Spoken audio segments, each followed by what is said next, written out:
Mbrëmjen e së enjtes në një operacion të befasishëm të shërbimeve të komisariatit numër 2 në Tiranë, është arrestuar ish efektivi i forcave speciale Renea Altin Morina. Arrestimi është kryer në afërsi të stadiumit Dinamo, ku Morina ndodhej në shoqërinë e Endri Hoxhës, i cili gjithashtu ka rënë në prangat e policisë.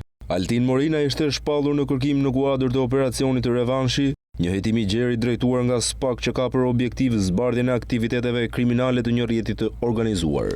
Sipas të dhënave të siguruar nga dosja hetimore e SPAK, në dinamikën e hetimit të këtij procedimi penal, janë grumbulluar prova që krijojnë dyshimin e arsyeshëm se shtetasi Durim Bami, në bashkëpunim me shtetasin Altin Molla me detyrë efektivi forcave Renea në kohën e kryerjes së krimit, kanë organizuar kultivimin e bimëve narkotike në zonën Nikël dhe Tapiz në periudhën 2019-2020. Në momentin e arrestimit, burime konfidenciale bëjnë me dije se Altin Morina dyshohet se kishte me vete një armë zjarri dhe dokumente false, çka mund të rëndojnë më tej pozitën e tij ligjore në procesin penal që po zhvillohet ndaj tij.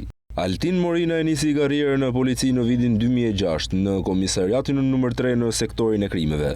Në 2010 ka kaluar te kontrolli i brendshëm dhe më pas tek Renea.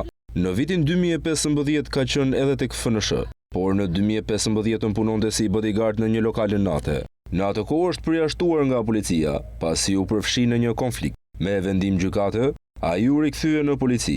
Morina ka punuar edhe në drejtorinë e antiterrorit në 2019, ndërsa në 2021 ka qenë shef komisariati në Mallakastër. Së fundmi, më 2022 kaloi si shef stërvitje dhe reparti Renea.